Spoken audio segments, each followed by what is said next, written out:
Hello everybody, welcome to my acrylic painting class. And today we're getting inspired by a beautiful view of New Zealand. We've got some gorgeous mountains of the Queensland and some beautiful spring crocuses on this beautiful riverbed, well, on the side of the riverbed.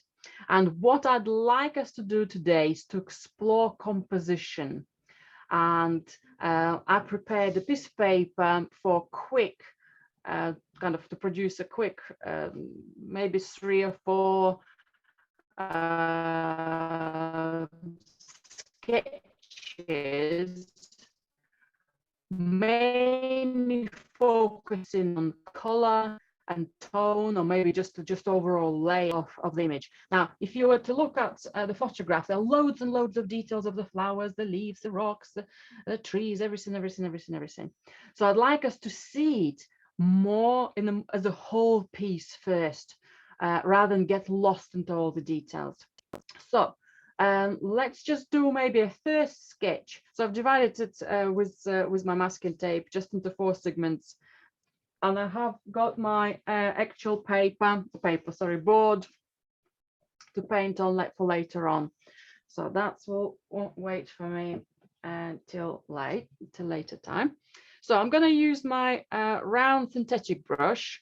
And on the first piece, I'm just going to do a sketch, just an outline of perhaps one of my options of compositions. And I'll just go probably as close to the photograph as possible. So I'm going to pick up a little bit of white, a little bit of ochre, and maybe a dab of violet. I'm going to make this quite runny paint, so then it will be easy for me to sketch. And let's have a look. So I have my mountain starting somewhere probably a third vertically into my painting. So if I were to divide the whole piece into 3/3, I probably would be into a top third one here. So if I were to put a line across roughly, we'll kind of measure it first on the side here. So that gives me an opportunity to see where that third is going to be perhaps. And let's have a look where the mountain is going to be. Again, in the right edge somewhere here. Okay. And there's something else going on, part of another mountain, maybe with some trees, something nice and dark as a block. And then the rest, I have got loads and loads of details.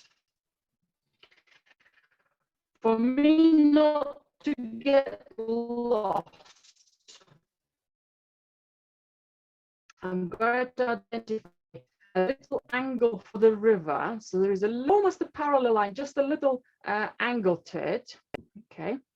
And the slope of my vegetation on the left could go on a similar maybe angle there as well.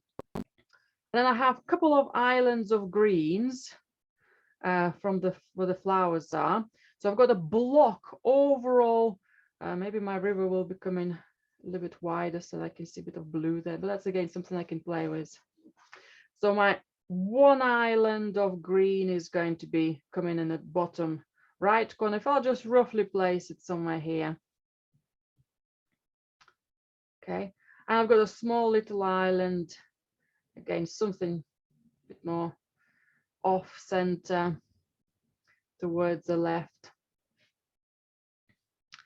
And all the rest will stay as long, elongated, beautiful flowers. So all I'll just do a little bit of playful vertical strokes just to plan my composition here. Okay. So we have a little bit more calmer areas at the top and much more vertical lines and more vertical details on the foreground. What I can do on the foreground as well, I can identify a couple of big flowers, maybe as bigger chunks, to make them a bit more intensified, and also it gives me an opportunity to think how big or how important they might be. So that's might even make them slightly darker, just to see if they're going to work here, if they need to be smaller, or anything else I need to do with them. Okay, so maybe a group of quite big flowers. I can again decide. So those are my, in a way, plans. If that's going to be too much, do I need to spread another flower here?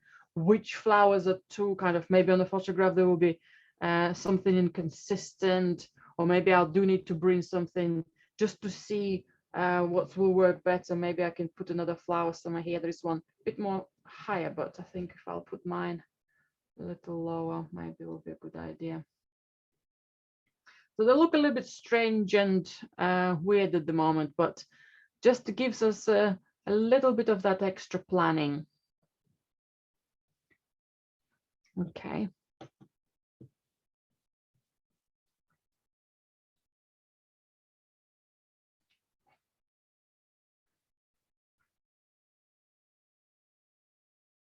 Okay. Now, what I'd like to do for the other segments, I'd like to slightly vary the composition, maybe looking at different crops. Maybe I'll do a segment of the flowers on the mountain. Maybe I'll just adjust the mountain like this. Maybe I'll do something more of a square.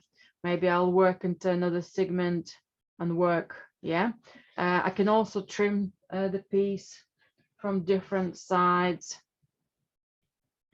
So those are my options as well. Okay, so let's perhaps try this one. So slight changes in our setting. I'll just do it a little bit higher here. That's it. So again, tiny bit of white, ochre, and violet. And this time my mountain, I can move even my mountain if I wanted to. I can make it further back. I can move it more central. You know, it doesn't have to be just cropping it. But let's just start with the crop. I quite like the V shape of the sky.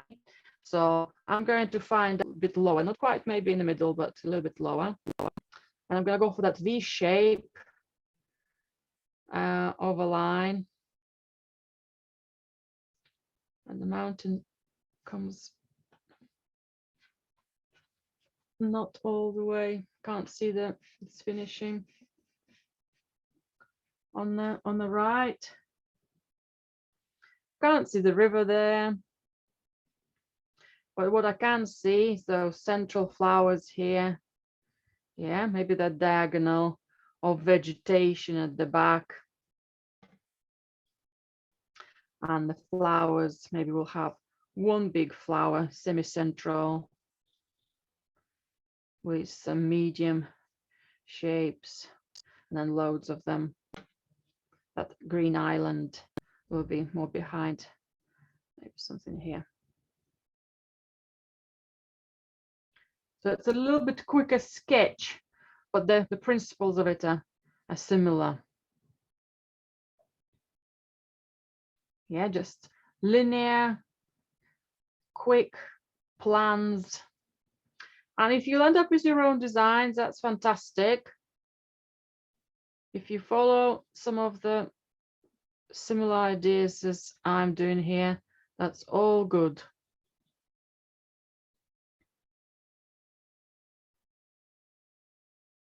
Okay.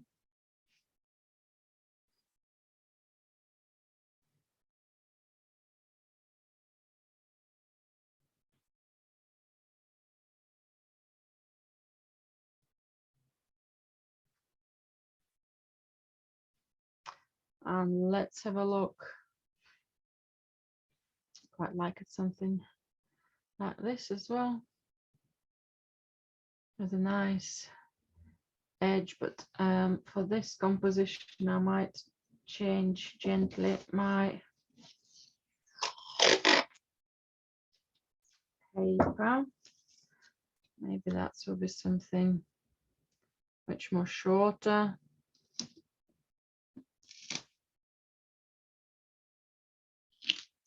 I'll do that way. I know it will be a tiny sketch, but all we need is a bit more of a thumbnail planning, thumbnail design. And maybe I'll do one more narrower here. No, I'll keep the same size, okay.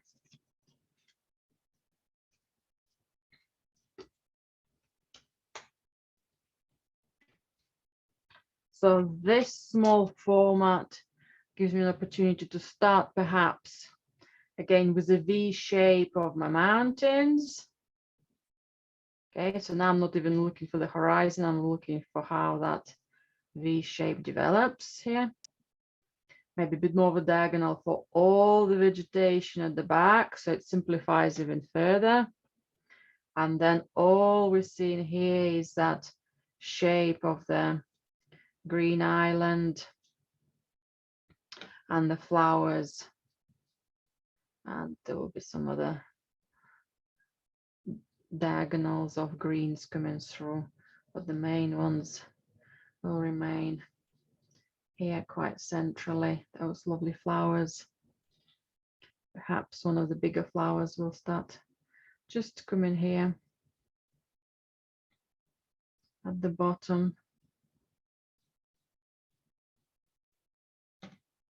It's almost like a little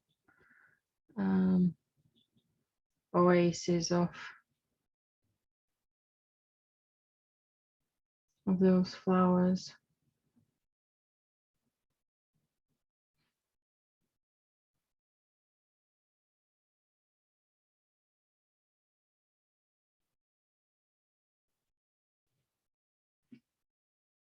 Okay.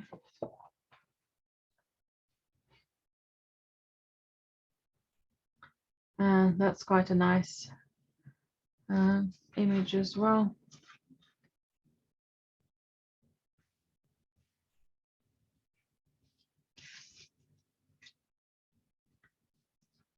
So let's have a look at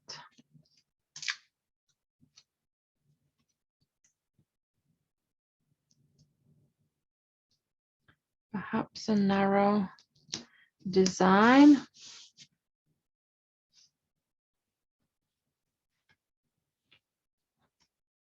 I do like that elongated vista format.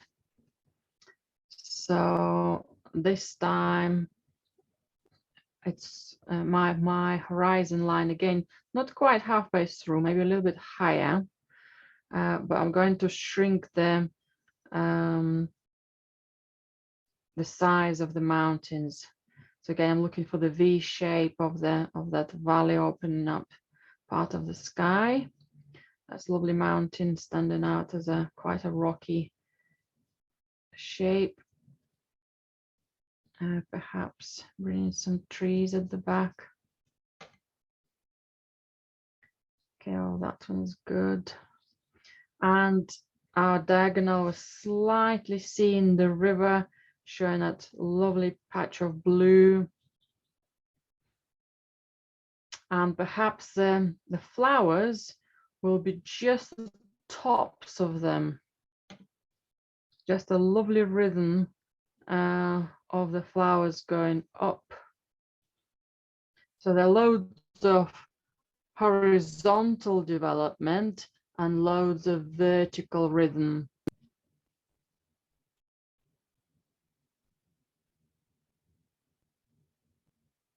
And then just a bit more vegetation coming outside. So what I'm interested in is those fantastic possibilities, what we're going to include in a painting, okay? They all could take place. You can make all 4 paintings out of it. It's which one you prefer more and what that focus is going to be, yeah? Is it going to be a focus on a depth of the landscape? You're almost standing there, you can see what's under your feet to almost to what's in the sky. Is it more how close these flowers are, and we're just turning it towards the mountains? Is it more focused on just flowers as a whole, almost like botanical, big chunk of that environment where the whole plant could be seen almost from roots to the tops, and the whole environment presents there? Or is it just going to be all about the mountains and the flowers almost just supporting it, and the whole big long vista here? So it's going to be all sorts of possibilities. I quite like this narrow bit as well, so I might just play, if I were to include anything. I'll look at some of those ones. Shapes, maybe something. Quite like the shape of the mountains here.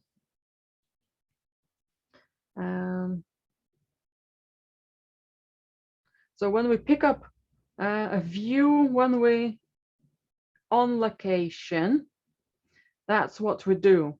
We plan from everything we see what chunk we can actually focus on. Here I'm just looking for various shapes of greens,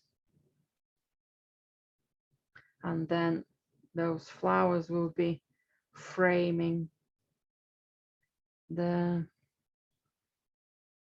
pattern of how maybe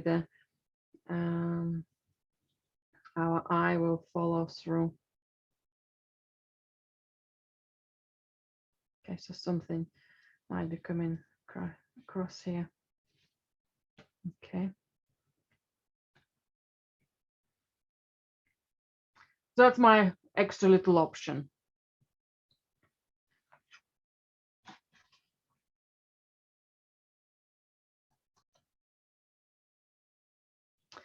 So out of my 5 different designs, I could do all 5 pieces developed into more successful paintings. I think probably the strongest ones jumping at me now is the first sketch and the last one. And I'm tempting to go with a narrower sketch here. I have my board, which I can trim at any point. So that gives me flexibility. If you have a canvas, you might have a more restricting format. So it depends which surface you'll be using today. Maybe that's what will be the best one for you. So I'm going to remove my sketches. I'm going to stay with my elongated format. So I'm going to take my piece of paper to know how much I'm going to actually include in my piece and as a reference for my photograph. And we're going to start on our actual painting. And now, once we decided on our format and our composition layout, let's start our sketch and let's keep our colors simplified when we start painting.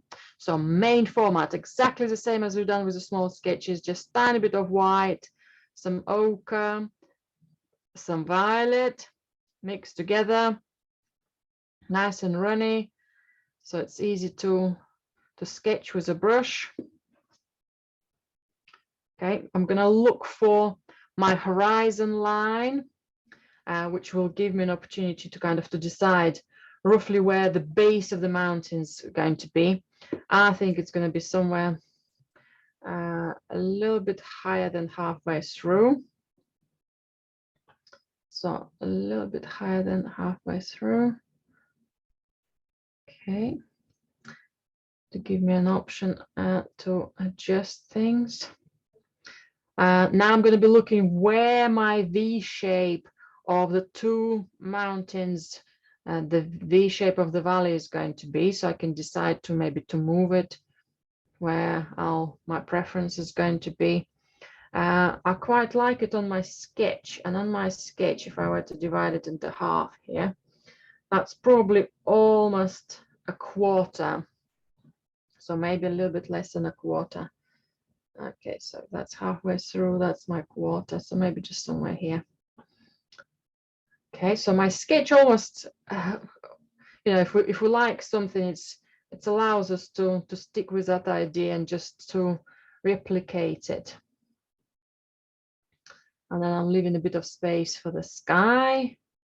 That's lovely rays for the, you can find the silhouette of the ridge there. Okay, overall it's going down. I do love some of the taller trees here, some of the pine trees on the side as well. Maybe that mountain will be coming almost to the top, but just a little bit left. So again, we can play with the color later.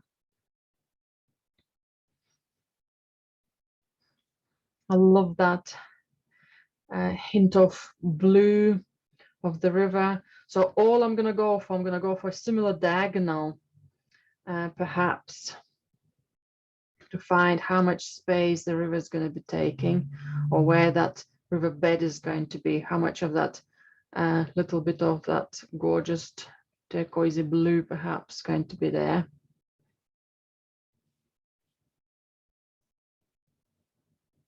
Okay. How much of the sand bank will be left out. Now I can see more details, but still not going to try to get lost within all that volume. I love the slopiness, a bit more of a diagonal slopiness of the bank on the right hand side. And maybe a little bit more grouping of the flowers. So let's put some larger ones on the right hand side, perhaps. Maybe this one a bit wider here, and this one's going to be a taller one. Okay, I'm doing them same very vaguely. So when I start painting behind, I haven't spent time and overworked the flowers. Okay, maybe this one could go even taller and overlap my mountain. Then it's artistic license comes in, how much we want to exaggerate the sizes or make the flowers much more exciting and attractive, yeah, to the whole landscape. So maybe these ones are going to be my larger flowers, and as they're going a little bit up the slope of the riverbank here, maybe they will start being a little bit more smaller, and they all come out. Okay, tiny bit more darker color.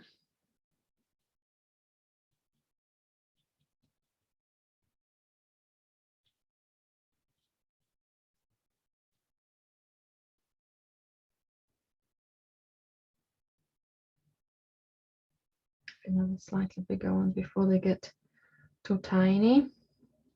Okay, so that's all develops across. Okay.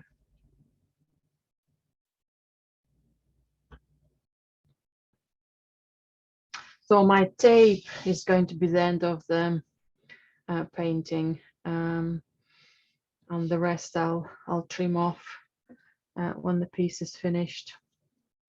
Right, so I'm happy with my sketch, and I'm ready to start adding some color. Now I have my drawing ready. I'm looking at the whole piece together and want to find out a little bit of unity for it. So if I were to look at tones and forget about the color, I have two major tones here. Sorry, three major tones here. So I have the light for the sky. Now there are quite a lot of white clouds. I'd like to bring a little bit of paler blue. So you can see it here, but maybe a tiny bit more than it is there. But overall, it's the sky and the river and the sand on the foreground, kind of behind the plants. Okay, that's the first one. The second will be a medium tone, and I'm going to locate it to my mountain and to the overall darkness of my flowers. And the third darker tone will be all of my trees kind of coming out into that pattern here. Okay, so in a way, if I were totally simplified, I could end up with a painting sketch like this one. You can just watch me, or you can paint along. So again, my rough composition here. So I've got my mountains somewhere here. I've got all my plants at the front. So I'm going to, for now, I'm going to leave my sky and the sand with the river the same white, just for now, just for simplicity reasons. But I would like to bring a very, very pale blue. So using phthalo blue and white, just very, very pale to show that color. So I'm exploring tone, but I'm also exploring a bit of that color here. Okay, so that will be maybe my very pale blue coming through. Okay, we'll see where some of that blue on the sky is going to be later on. Right, next one is going to be my medium tone. So that will be my flowers and my mountains. So if I use a bit of violet, just to simplify the color. So if I use a violet and a dab of ultramarine blue, that might give me maybe a little exaggerated color for my mountains, but just more of a tone as one of the colors. Maybe my shape of the mountain will come in here. There are loads of vegetation here, so I don't think I'll need to have much of that color there. So I'm looking for some of the shadows, so some of that color will be in the shadows perhaps. And then the flowers, I think some of it will be same darkness, but with a little bit more crimson. So crimson and white and dab of violet. Obviously, when we start painting the flowers that more details, we can vary that color, and some of it will be much lighter, some of it will be much darker. But for now, it just gives us an opportunity to have that perhaps rhythm of tone and a little bit of planning of them, of the colors. Maybe something a bit even taller here. We'll see. Right. And then finally, my darkest tone, and I'll mix it from emerald green, and I'll use some ultramarine blue with it. A dab of white will give us less transparent color. So again, I'm just picking up one color, so I'm seeing the whole piece together. What's important is that those three tones, that white and blue is first, that violet and pink is second, and this one is going to be very different in darkness. So, and I'll just roughly place some of the darkness. Okay, if I'll have more pigment, that will be less transparent.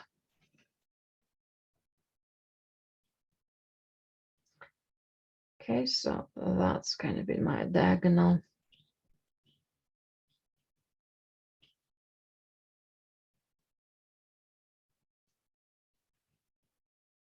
So within the green, I'll have some light and dark and warm and cool tones as well. So far, I'm just working out overall shapes.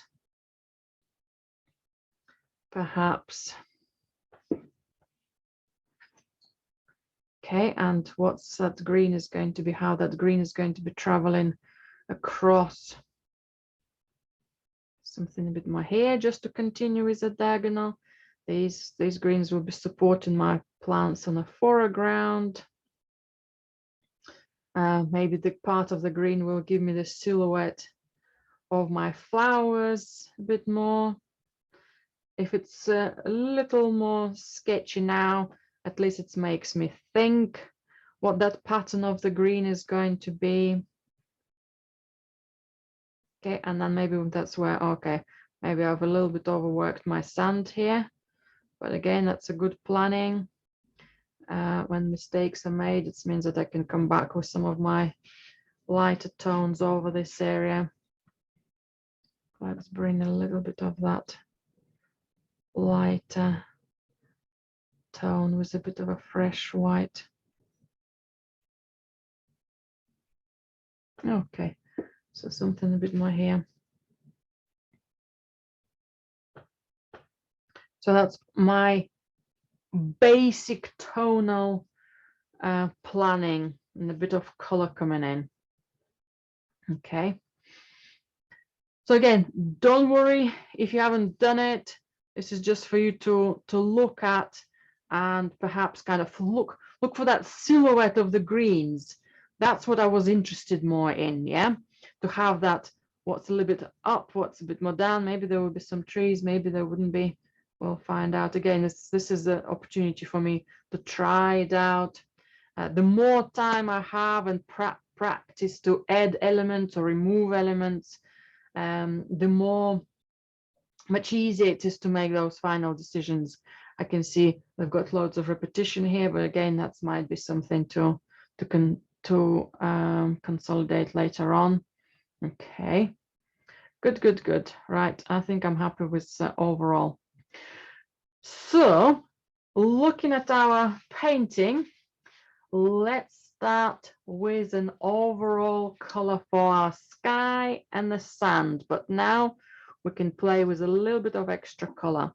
Now I have a range of brushes here with me. Just wash this one. So starting from some wider, flatter brushes and then going to more smaller with round ends, little bit brushes, quite good.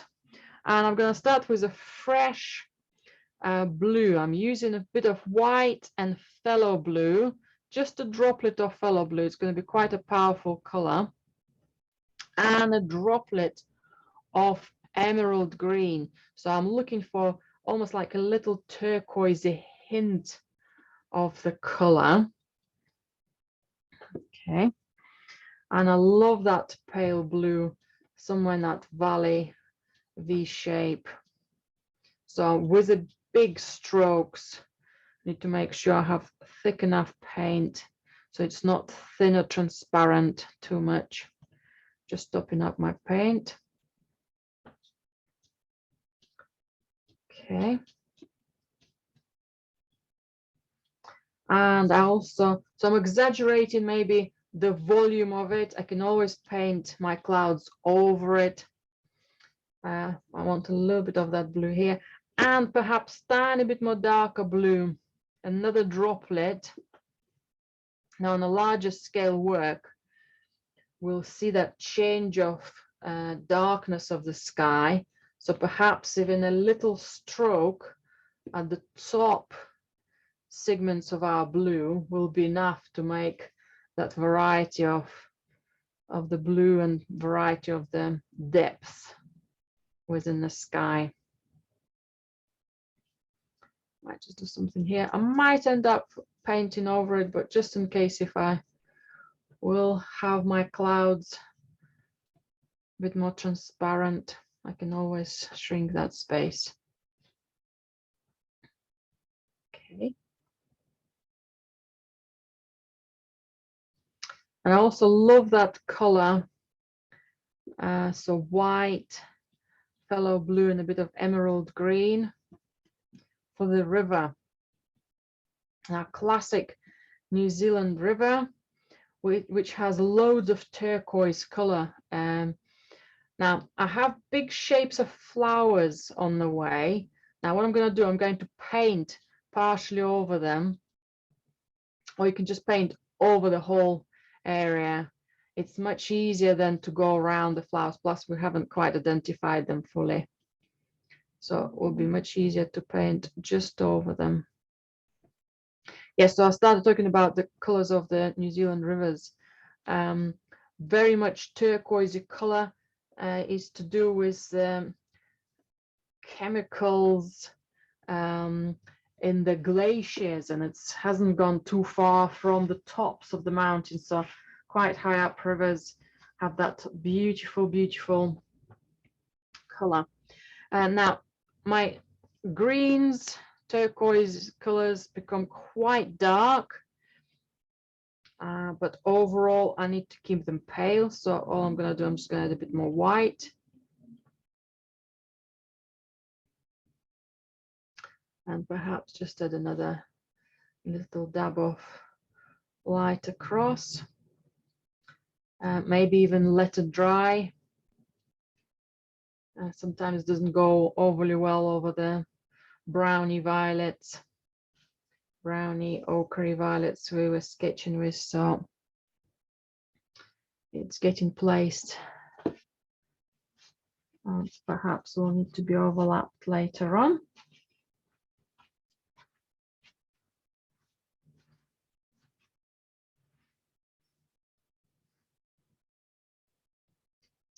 Okay.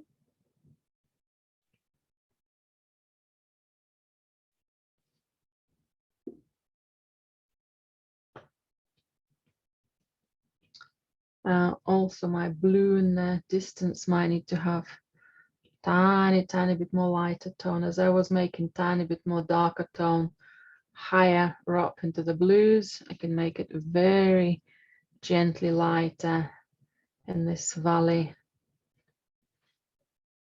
Okay, so it just blends in. Now, if I want to work with some beautiful clouds and make a little bit of feature out of them rather than just a plain white as it's come out on my photograph, the sky would be so impressive, but the camera simply wouldn't kind of take it. So to prepare my background, instead of just painting it with white, which will be a little bit featureless and you're going to have subtones seen, I'm going to use some white. Well, I had a little bit of ochre here and violet, and that's exactly what I need.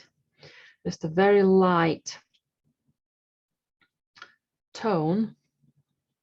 Okay, that's quite a dark one. I'm going to get a tiny bit more white here.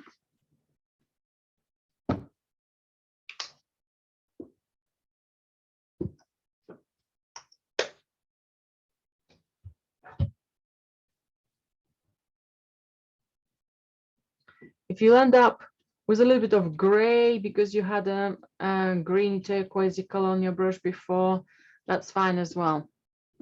So the white spaces left for the clouds, I'm going to paint with this ochre and violet with white dark tone. So when I'm ready for the clouds, there's some sort of warmth in it. So don't think it's going to remain as it is. This is just a layer which will help us to paint the clouds better. I tend to paint a little bit lower. Let's say if I've got a ridge of the mountain here, I paint it slightly smaller. I can always make my mountains taller, bigger when I'll decide on their silhouette. But for now, so I haven't missed any of the sky, haven't missed any gaps. The white, when the surface is dry, will come on much more exciting and wonderful. But also this color gives me an opportunity to paint sand. Okay, so let's top up my color here. Again, a bit of violet, a little bit of ochre, a bit of extra white so it doesn't look too dark. It's almost like within our sky, we have within our light sky, yeah, we've got 3 tones here. We have 3 subtones, yeah, on the sky. We will have the most light white for the fluffiness of the clouds. We'll have shadows on the clouds, and we'll have the darkest part of it is going to be the sky behind the clouds. The same on the sand. We'll probably have 3 subtones, and one of them we're going to start painting now. So let's just block all of the sand areas with this color. Try not to make it transparent. Try not to make it too runny. Try to make it a bit more solid. If it will come up a little bit patchy, don't worry, we can always do another layer, and there will be other layer coming up with a few more colors for the sand. Now again, I'm going to go over some of the areas of the flowers here, because I can place them. I can put them here. Okay, just looking for that across that diagonal.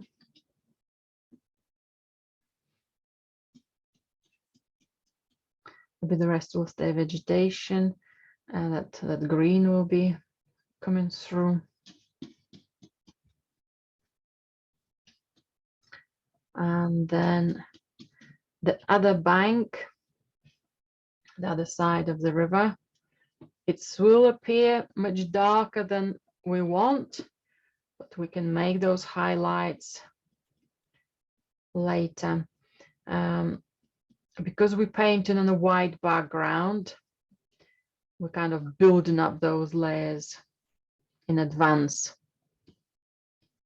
If we would have had a primed background, sometimes it's much easier to work on a primed background because we already have a darkness to it, and we've got a bit of a color to it as well.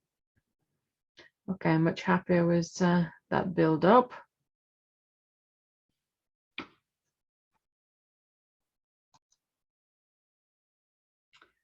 Right, so now we almost painted our lighter tones. We haven't finished them, they need to dry, but overall we've done our lightest. Now we're going to move into our medium tones. So we worked into the purple mountain and the flowers. Now what I'd like us to do, again, we're going to break that. We've got one tone where we'll have a varieties of colors. So let's start with the mountain. And now looking for a reference photograph, I can see some presence of that color we just used, that ochre and violet in some places, but also quite a bit of that bluey violet, a bit more extra blue, maybe some grays as well in between. So all that range is there, but quite a small area to fill it in, okay? So let's simplify. Then we'll break it down into our flowers as well. So I'll go for some white. So this is my previous color for the sky and the sand. But let's make slightly darker version of it first. So it means that I might need to have more ochre and more violet. Okay, maybe a bit too dark. So let's just make it somewhere a little bit lighter, because we want our mountain to stand out from the sky. We know the sky will be much lighter with the clouds. So let's just find a rough ridge for our mountain shape. So something a bit more up, something a bit more down. And I'm going to keep it flat first. Okay. And there are loads of vegetation on the left-hand side mountain. So I'm just going to do tiny little bit here. And then the rest is going to be my trees and greens. Okay. And let's do that plateau, which develops a bit more lower and lower.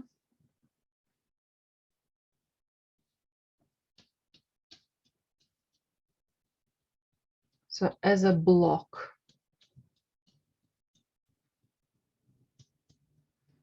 Okay, there will be some trees here on the right-hand side, but overall I can see there's a big block here. And we can now subdivide it with a little bit of extra dark. So if I'll go for some violet, and then I'll mix it with my colors here all together. So just a little bit of that violet And I can start touching up perhaps some of the ridges. There are some shadows traveling on the ridge, so the shadows from the clouds, yeah. So some of the areas will be slightly darker.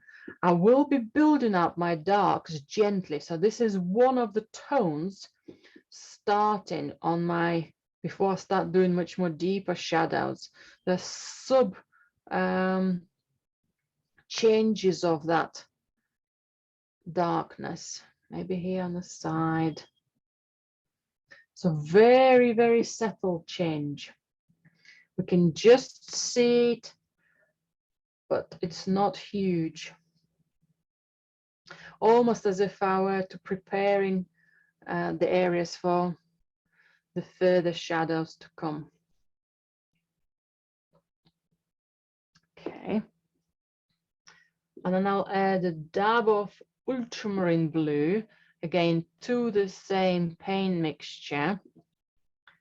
So it start being not just ultramarine blue on its own, but it's part of that color palette. And I'll start enlarging the darkness. If you need a smaller brush, you can pick up a smaller brush. Sometimes I tend to use a larger brush just to have more creative strokes, so they give me those more of a rocky texture.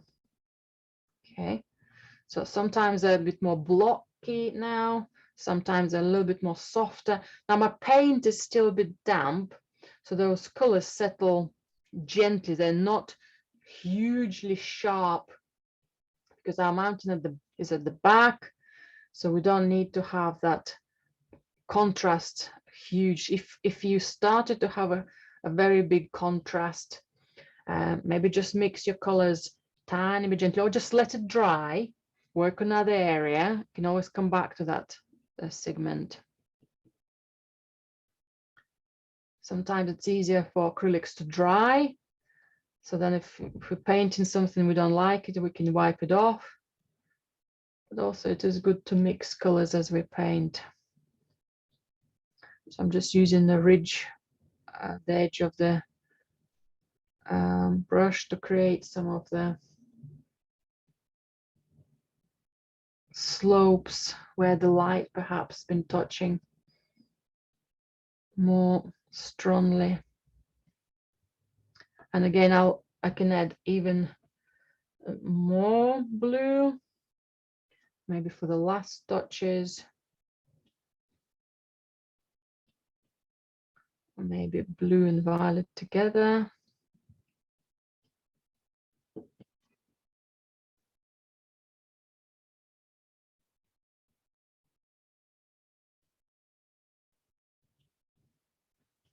Now, if in doubt, if something is not quite working right for you, stop, let the paint dry, get back to it. You will have much more control, so don't feel rushed. Don't feel rushed, don't feel you have to do it now and finish it all off now. Maybe just watch how I press on the brush, how much or how little I try to keep on the surface. What is happening to the surface by those impacts. Okay. Mountain suddenly got much more three-dimensional.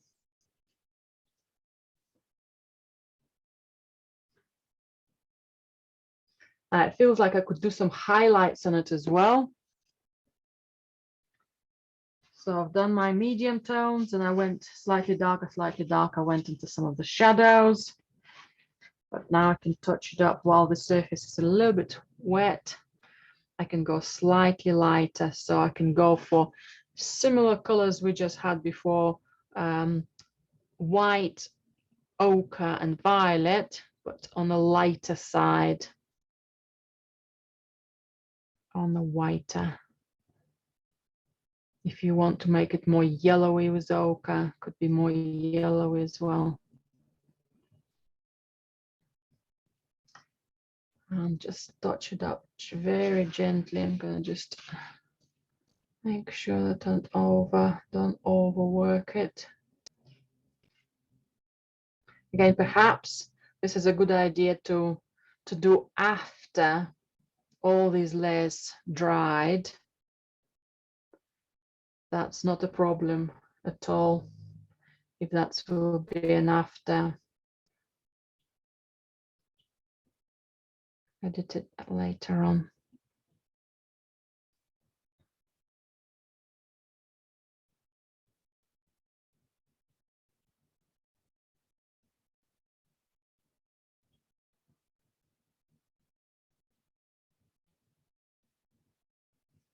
Just a little dab, and I'm stepping away to look what the effect of that gives me. The line a bit more repetitive, or can I continue it or make it slightly bigger?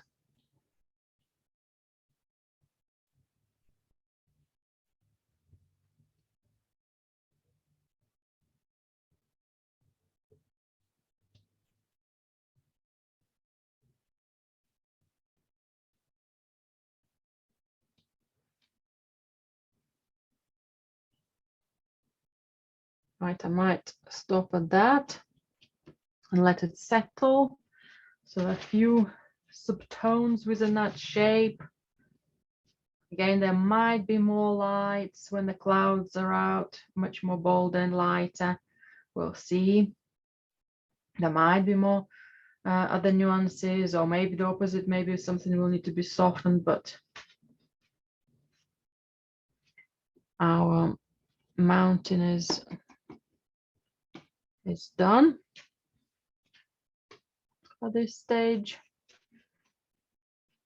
And we can pay attention to our flowers. Now for the flowers, at this stage, all I'm interested in is blocks of color. I'm not going to work into the details as we worked into the mountain. Mountain need to remain at the back. That's why we need to finish it off almost and leave it, okay? Because there will be plants overlapping it, there will be flowers overlapping it. It will be at the back. The flowers will be right at the front, so we'll be finishing them off last. However, at this stage, for them to be part of our piece, we're going to paint them as big blocks. So I'm going to use some white. I'm going to use some crimson. And perhaps a small dab of violet. Now, all flowers have slightly different colors. We can work into that again later. Some will be a bit more darker, some a bit more lighter. So far, I'm interested in just to block them.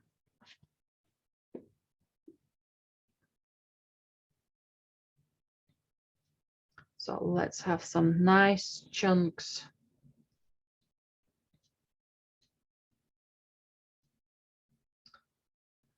Okay. Let's identify which flowers are going to be the largest. That's kind of the importance of this stage. Okay, I need to have a little bit more paint as my paint staying transparent. So maybe more pigment of the red and the violet and a little bit more thicker white. Hardly any water, if any at all. Okay, so very chunky flowers at the front. So maybe those two will be my key silhouettes of the chunky flowers. That's really close. Maybe another one's going to be somewhere here. So if I'm making any amendments at this stage, there are more final amendments. Right, now let's play with the heights of the flowers at the back, or the groupings of them. Okay, I had something here before, but I think if I move it might be better. So if you adjust them to your earlier sketch, that's okay. Think of them as groups, so don't have to be appear just as individual ones. Quite like that blue. So maybe there will be a smaller group here.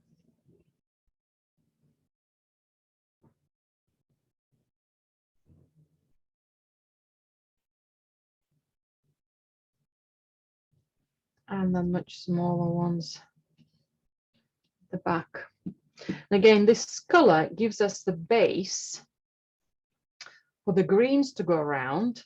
And also, if we decide to make the petals much more distinguished and lighter, it's easier to work on the pre-coated layer of slightly darker tones rather than just white or just those greens we might have later on. If we've got some of that pinky violets present, that's already a bonus for us. Okay, ended up with slightly darker color here, but it's okay. It's going to be varied there anyway.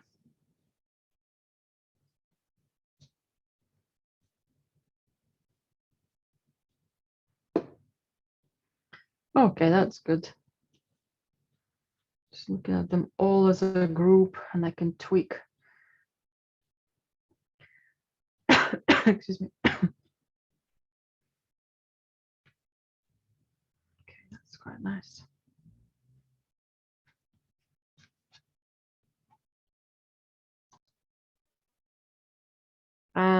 Now we're ready to start working into the greens, but we haven't quite finished our white fluffy clouds, and our greens will need to overlap them. Okay, so my plan is just to touch up some of the clouds with some fresher, lighter tones. Maybe not some of the super fresh whites, but closer to the areas where the treetops will be touching them. So I'm using a filbert brush, quite a well, medium size. I'm getting some white, and because I'll be working on my ochre, violet, and white layer, I don't want to go fresh white too quickly. I need to have a subtone to it. So if my paint is still wet here, which is, I'm quite lucky here, I can just add extra white to it, but still work within that sub color. So it's not too fresh white yet, it's off white. And for those low areas, so we can come close to the mountain ridge, and that's our opportunity to amend any of those lovely shapes. I'm also going to start using the brush a little bit more spontaneous. So instead of a more precise strokes, maybe I'll start using a bit more smudgy strokes, maybe a little bit more using the side strokes, so it gives it a slight imperfect mark. Okay, so I'm going slightly more here. I'll just move my clip here. It's also, I can overlap some of my blues just to create that effect of the clouds as they are going over my sky. And then I'm slowly going more and more fresher because I'm mixing my paint still the same painty within the pigment, yeah. It will never be perfectly white, but that gives me perfect opportunity to kind of subtone it with that color. Okay, that's quite nice. It's nice and soft. And then if I want to have much more fresher white, I'll keep it on a different part of the palette and start just gently in a couple of places add a bit more fresher white. I can always do the super fresh white if this one is a bit too early for us later, but up to this stage, you know, I can paint the areas where my trees are quite happily Do I need any more fresh white? Maybe just a little bit more here.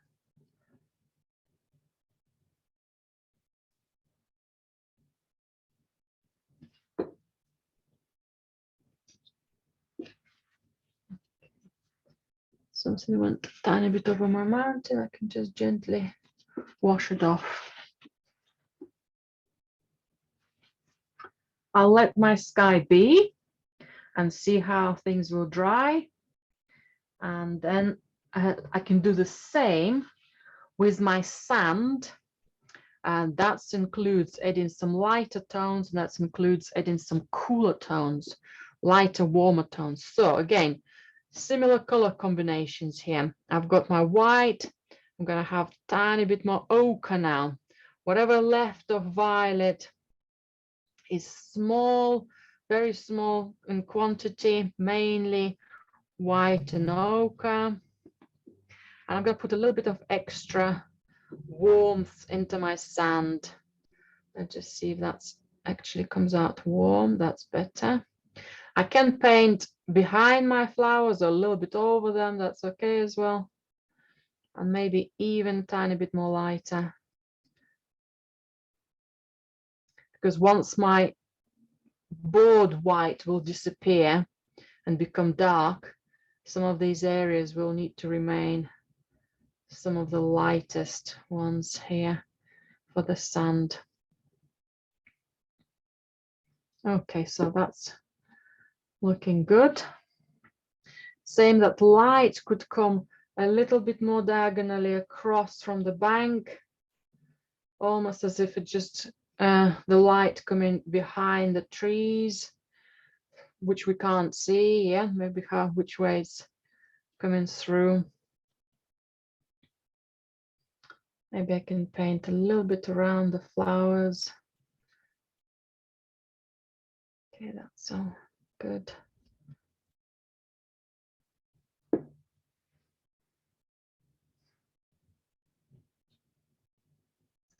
And then we said we're going to do something tiny bit more darker. If I'll go for a dab of ultramarine blue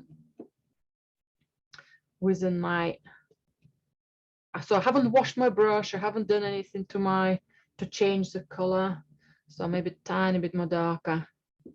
If your color started to look too green, it means that you had maybe too much ochre, so perhaps add more white and a dab of violet, and so kind of balance it out from the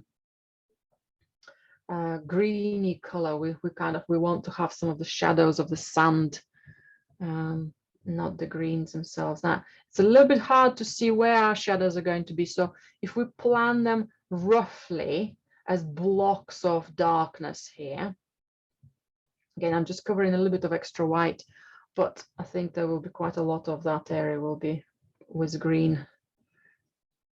Okay, but it's more getting this coolness across.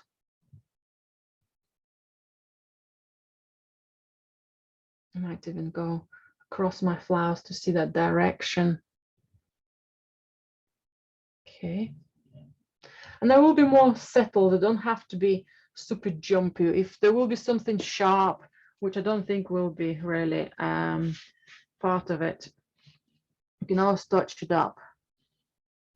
What I can do that similar bluey violet, which whatever left off the ochre, slightly darker edge of the river. So if I use a very thin line, and that line will appear and disappear, I don't want it to be perfect. It's sometimes a little bit more going up or down, but it just will give us a sharper border with the river. If we need to touch up the river to make that line a bit more sharper, I think that's all good. So it just gives subtone. So I've got a tiny bit of darkness before that beach starts. Yeah, so it might be the wet pebble, it might be the wet part of the sand. It might be a little bit of a raised bank. It just gives that change. Doesn't have to be too wide. The narrower it is, the better, really. If it does become a bit too wide, you can always come back with a lighter sandy color and just make that line slightly narrower. Okay, I'm happy with that again.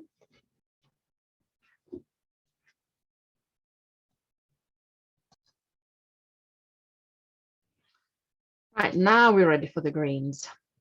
Now, initially we used emerald green with some ultramarine, yeah, to make the darkest tone.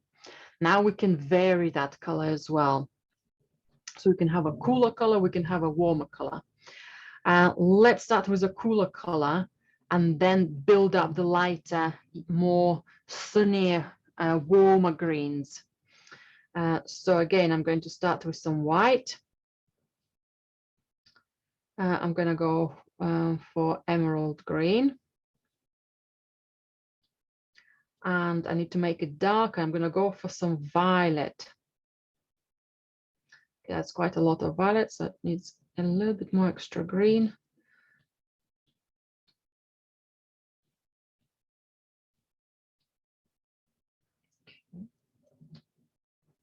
So we'll be working from darker to lighter.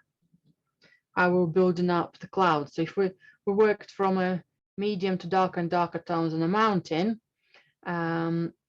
we worked from more medium tones, lighter and lighter and lighter into the clouds. So for the trees, we're going to work again, maybe slightly darker first before we go into the warmer and lighter tones. Right, so this green, let's start with the mountain area. If we want to make it slightly lighter, we can just add a tiny bit of white.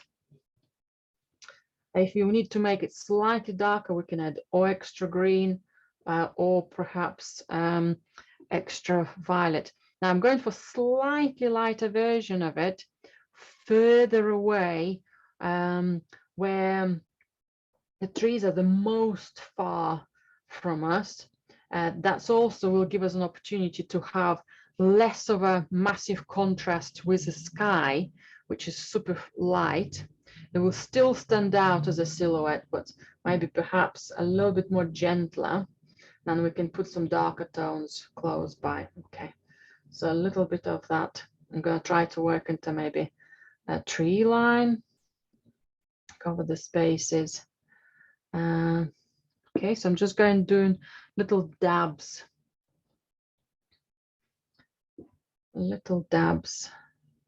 here. And then I will be observing my photograph as something even lighter of that color. So I'm just adding a bit more white. This might be a tree with some lighter flowers. Maybe it's almost like a lighter leaves. Okay, it's not quite a good silhouette, so let's just merge it together. Okay, and then again I can go back to my darker version. So far I'm working within the same color mix, violet and green with some white. Okay, so if I made it slightly lighter and darker, that's fine. Don't worry about the variety of colors yet, just light and darker. So now I'm going to find out how low these trees are going to be. Okay, let's move this one further. Let's get rid of all the whites.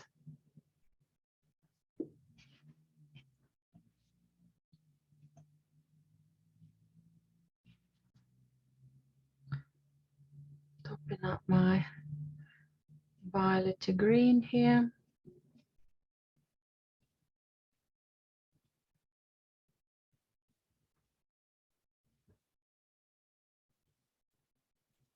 Okay, just getting the consistency right.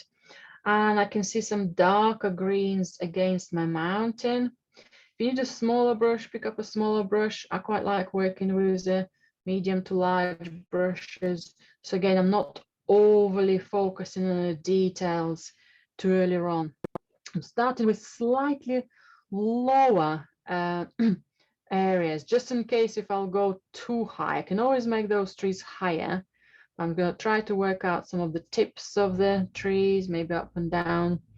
Okay, then they will be going slightly lighter in color. We'll be having loads of yellowy greens, so I'll keep it a little bit more smaller, or kind of reduce that volume of that color. Okay. As its base, just making sure that my sandy bank is not overworked. So I will put a slight ridge to how far I want the trees to go. Okay. If something else is going slightly lower, perhaps it will be not in big quantities, but in different colors as well. Right, and there's something else going to be happening here. And then I'm picking up my taller trees in this corner. Tend to go slightly lighter towards the sky. So I've got an opportunity to build that connection. It will stand out still. Maybe a taller individual tree here.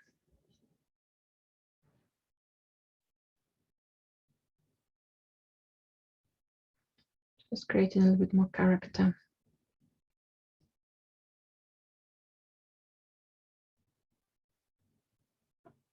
So I'm more working out top and bottom of that silhouette of the trees. There's my flower as well.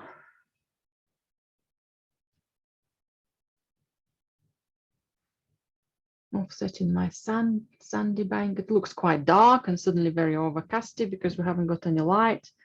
There's an now green. Perhaps I should connect my greens here. Okay.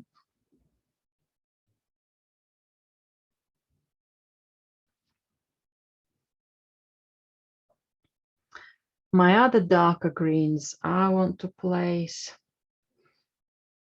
in between my flowers.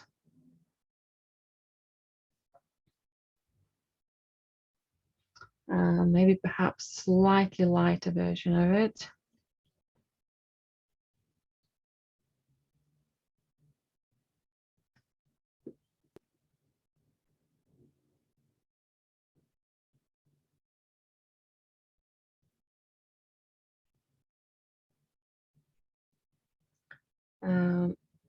The greens will be overlapping my river. So far I'm just going alongside of the bank of the river. Maybe occasionally some things will be going over it, but I'll leave those strokes till maybe other greens. So what I'm doing, I'm almost like developing this, again, diagonal going lower from top left to the right.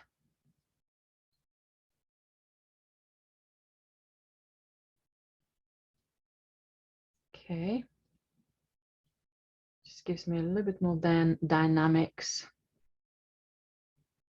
I can decide how much sand I'm going to leave or how much I'll preserve.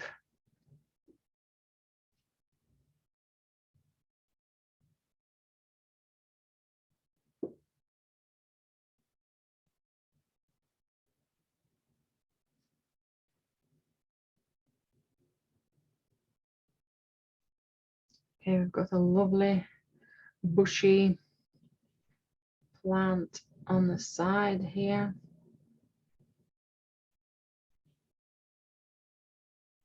perhaps even more, but it's up to you how much you decide to expand on it. I'm going to keep it a little bit more simplified. And finally, we've got our little green islands here. But if I'll work with some semi-lighter version of my green quite quickly. So they're almost like shadows, and I started to have a little bit more sketchy. The closer I'm to the foreground, started to have more sketchy, a bit more individual strokes showing. Perhaps that will be some of the branches which are not standing out as a block, but on edges we can see certain leaves separately.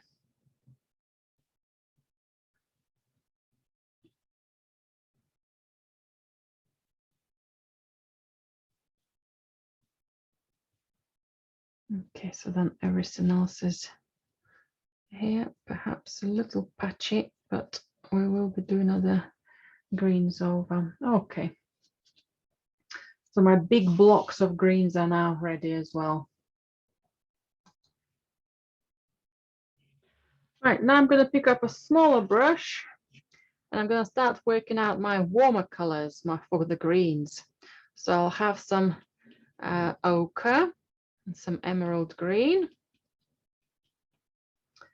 and perhaps a little bit more violet with it, but quite a bit of ochre. So I'm looking for maybe a darker but warmer tone. So it could go over some of my darker shapes. So for example, the trees here, maybe a tiny bit of lighter tone. I'll get some white.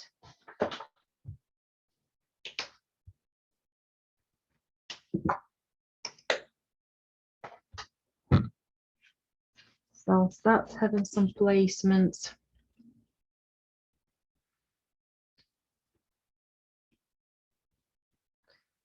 So that's more of a hacky color.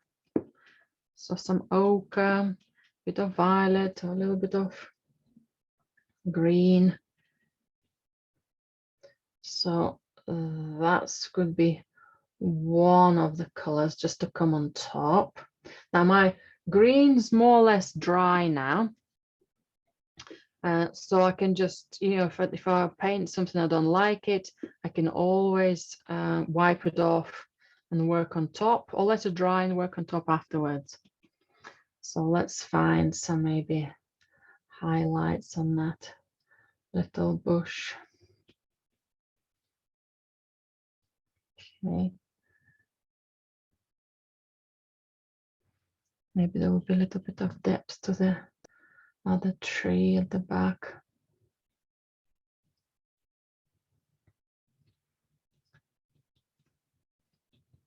I want to work with some really exciting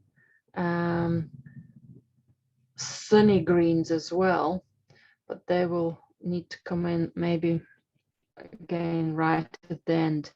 So let's just work with this ochre and green and ochre and violet version. And again, as I'm running out of paint, I will be making it or a little bit more ochre, or a little bit more whitish, or a little bit more bluish, and that variety is fantastic. Okay. To also unite the landscape together a bit more. Okay. Also some of my similar greens maybe will start coming at the front. If I'm over painting some of the flowers, it doesn't mean that my flowers are not going to be standing out, but it means that something will help them to be offset. Maybe a bit more dabs here rather than big blocks. So I'm looking for pattern now of that light. I think on our side of the river, I need to go for slightly lighter color. Okay, something. So then within that green, something's changing there. Maybe different types of plants, or perhaps how the light is traveling as well. So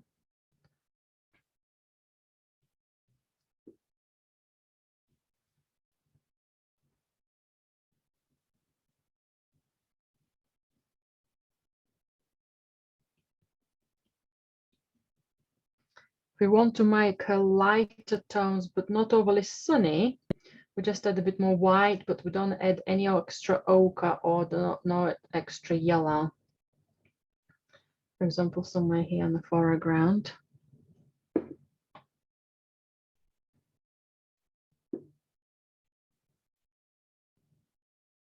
Some of our flowers are here in the shade, but doesn't mean that we can't have our green to be more exciting. I've got some more leaves perhaps there. Maybe just dabbing a little bit extra to create the variety, visually recognizable, just as something is changing. And again, I'll go for slightly lighter again.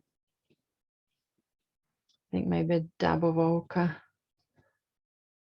Still not bright, sunny green, a little bit more cheerful and light, but I want to leave it for them. Some of the back.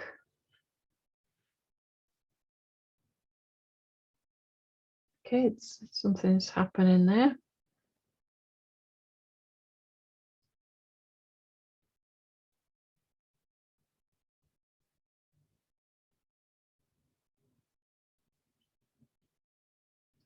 Okay, I haven't done perhaps a tree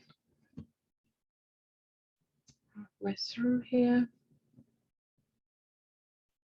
Again, it's personal choice how many trees you want to use. If you want to leave some out, bring more in. I'm going to do a little bit of branches, maybe a drier tree. I'll just check if my skies. Yes, that sky looks dry. I'm going to use a bit of diluted browny green here. And so I just used my emerald green with a bit of violet here, a bit of water. Just want to have a little bit of feel. There are some tree branches and trees tops, but they're not too strong. Okay, there's something overhanging there, but and I can pick up a little bit more darker pigment to show the volume, but the rest is more or less getting much more settled in darkness.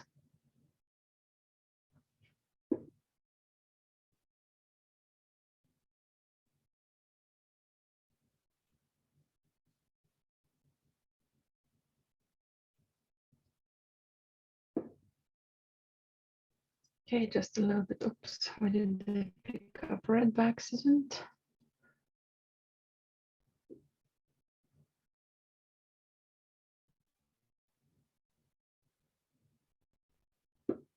Okay, that's good. Right, I'm ready for some yellow and green. So fresh yellow, some white and emerald green, maybe even more white.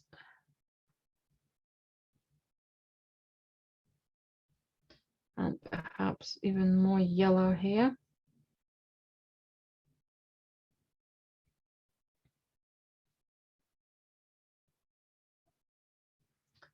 Quite strong. Let's just have one in between, maybe a bit more yellow and slightly darker green. Again, like we were building up the clouds from darker tone to lighter tone. And let's just do a few dabs of, okay, that's a bit too strong, too quickly.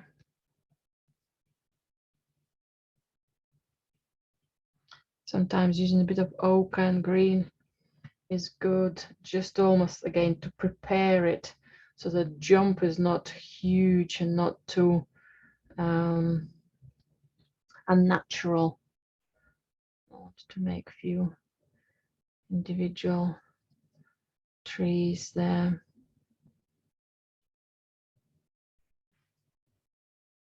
Yeah, that's better. Now they will be much more ready for the other tones to come.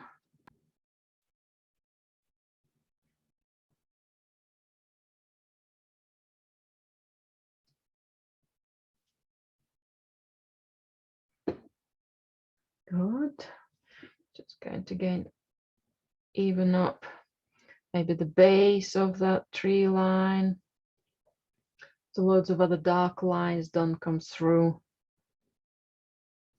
So those are little nuances which could be tweaked.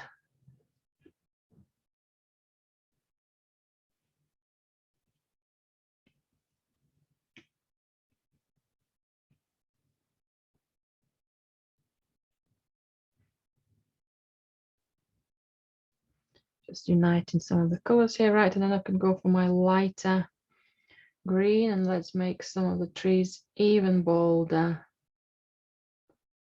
I'm trying to make them maybe some individual, some of the groups, some of the marks are bigger or smaller. So that light is traveling, it's almost like ignites different areas, yeah? Maybe those clouds parted in that segment, that's why the trees are much more bolder. And it's again semi-stops. Maybe some of these leaves are going to be a little bit more at the front. Maybe there will be just almost like just igniting lights or highlights, what's in between those. I'm going to paint over my masking tape here, so the lines sometimes look strange. That's good. That's good, good, good. I'm missing a little shadow.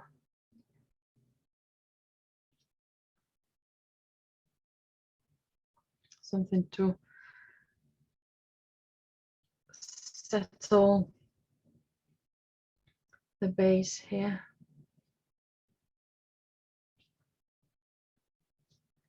Maybe perhaps something else here.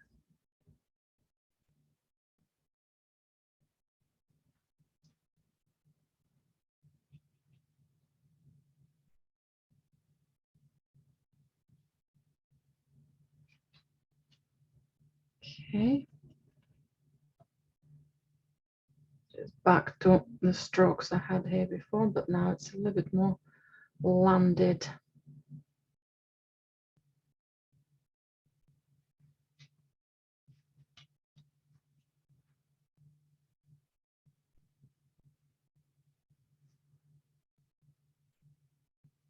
To give it slightly more importance, just a tiny bit of texture in that area. And then we're ready for finishing touches for the flowers.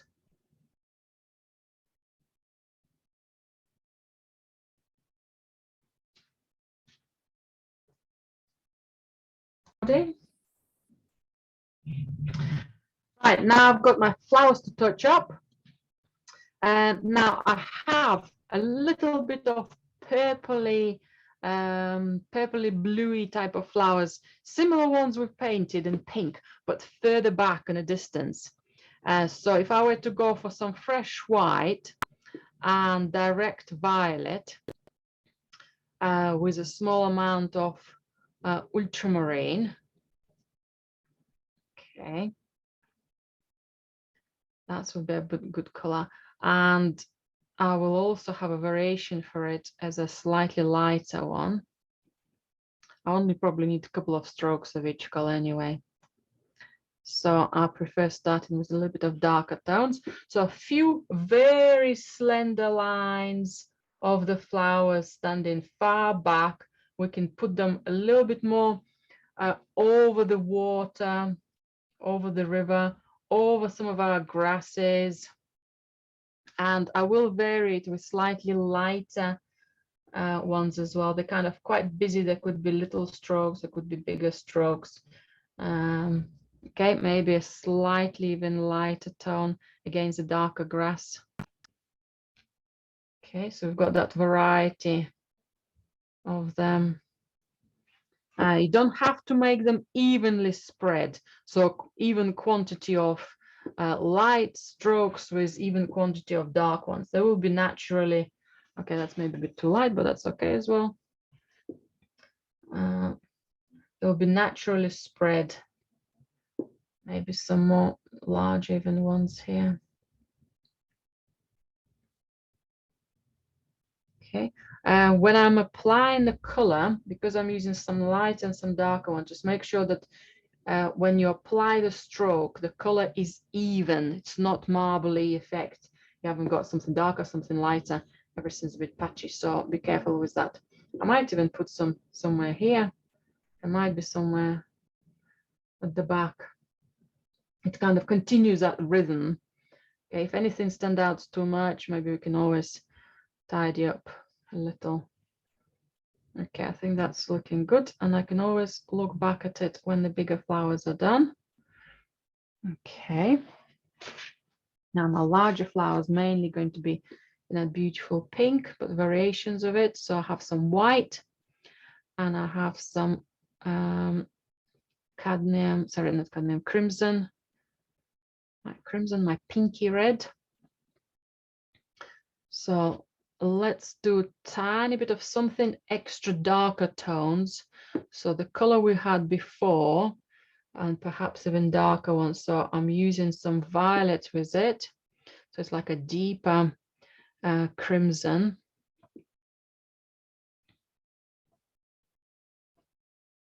I'm just going to mix it really well so there's no patchiness in it. Okay, and I'm going to work for some of my larger flowers just to give some of that breaking into left and right separation of the flowers. It don't have to be perfect. It's only slightly darker. Okay. Some of them might just go for more smudgy feel. Some of them might have more perfect symmetrical edge. Some of them will be more standing out as a big block. Okay, maybe some of them will have a little bit more darkness. The bottom will stay light. Again, just we'll give that beautiful variety to the flowers as well as the light behind them. Okay, so maybe a bit more individual shapes coming up here, tweaking some of the more messier lines. Okay, that's good. And I can do the same now with some lighter tones. I can go a little bit more fresher red, so white and red. Might just separate some of the flowers here. But the further at the back the individual flowers are, the less details you will have. The more will stand out as shapes. Might have a slight difference, quite straightish. Okay. And then closer to us, the bigger flowers, the bigger group, we can start having almost that grainy sub-texture. And again, each flower head has slightly different pattern of color in them. slightly different light on them. So it's okay to make it varied.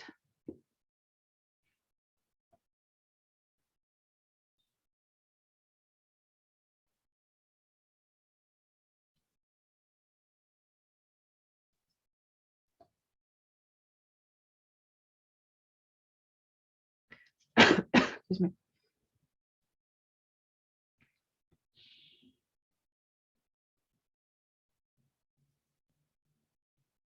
A little bit of layering at the top. Excuse me.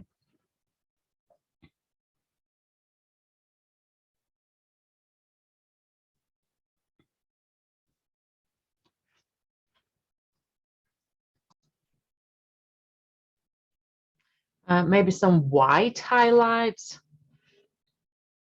Maybe it could have been a bit more violet highlights. Maybe that at this stage is a good point to stop and let all the layers dry before touching up any other shapes of the flowers, just to see that variety, just to see that rhythm, if anything else we may be missing. Okay, that's how they start overlapping a bit more, starting to play a bit more with that range of what's close, what's further away from us. So a little bit more fresh white here.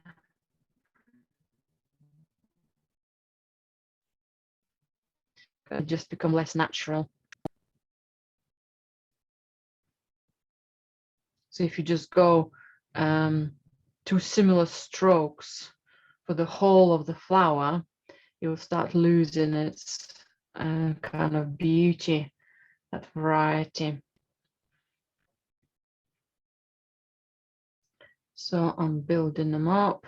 So the volume of the darks is disappearing, but it can be seen still between some of the strokes. And I like a little bit of a darker stem, maybe a darker violet with a bit of ultramarine blue. Maybe in a couple of places I'll just put for the bigger flowers a stem. As a plant matures, it's again, if you start placing some of that darkness and it comes out too awkward big, just leave it out.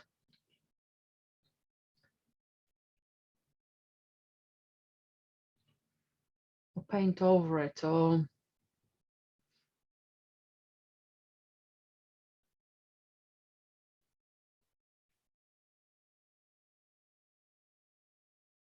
something too similar here, so I think a darker flower will be a good idea here as well.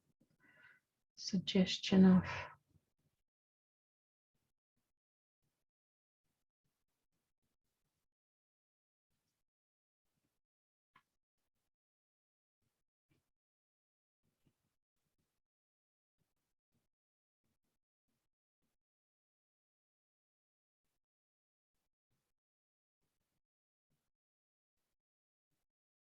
I can see some areas for improvement for some of the details here for me, but I'm going to be finishing up for today